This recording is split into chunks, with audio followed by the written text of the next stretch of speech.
Welcome back to the Bald Book Geek. My name is Will. This is a banned book review. Here we go. Let's talk about The Perks of Being a Wallflower.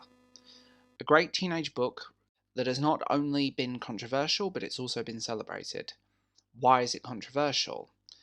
Because of its dealings with PTSD, it's implied sexual abuse of the main character, and the fact that the sexual abuser is a woman. And according to some people, a woman can't be a sexual abuser, which is ridiculous. So let's examine this book, a great book and one of my personal favourites. Perks of Being a Wallflower takes place in 1992. Charlie is a young man who has suffered clinical depression for most of his life. The book is devastating and hilarious at the same time. You see his life, him growing up, his friends, everything that happens around him, from his first date, going out, partying with his friends. It deals with the world of sex, drugs, and the Rocky Horror Picture Show. A beautiful novel that basically is about a nice person. That's what Charlie is. A nice person. Someone who is coming of age and growing up and dealing with a hell of a lot. Dealing with the suppressed abuse by a relative and his own life around it, and unable to deal with certain emotions. His naivety is there, but it's charming and sweet. The book is written in the form of letters. You see these letters addressed to dear friend played out through the book. You never know who this friend is. You never know even if this friend is real. But these letters pack a punch. From his moments in his life to those weird little moments we all have as a teenager where our horniness overwrites our brain.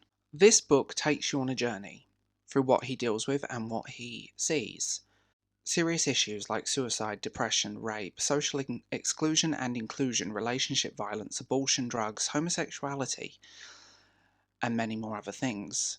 You see his slightly dysfunctional family around him. You see his friends that keep him together.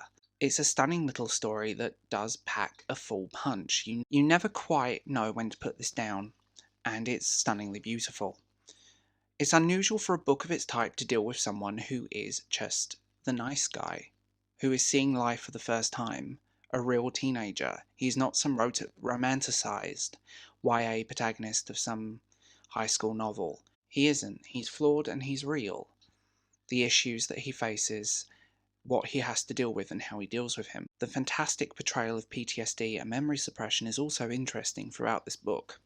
This is definitely in my 5-star reads, and it's just one of those books that I found at the right time. I discovered this book when I was about 14 and I couldn't put it down. It was turned into a film. Unusually, the film is actually written by the person who wrote the book and directed as well, which kind of changes it up a little bit.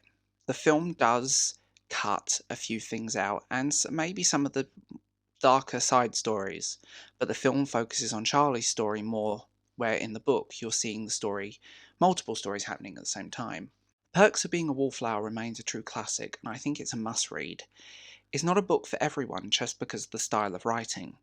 The letters, how it's poised, and the use of language is actually quite simple, but its simplicity is what makes it so special. So, as always, tell me what you think in the comments. Did you enjoy this book? Have you read it? Are you going to read it? Have you seen the film? The soundtrack to the film is beautiful, by the way, and I would wholeheartedly recommend seeing that or reading the book. Comment, like, and subscribe as always, and I'll talk to you later. Bye.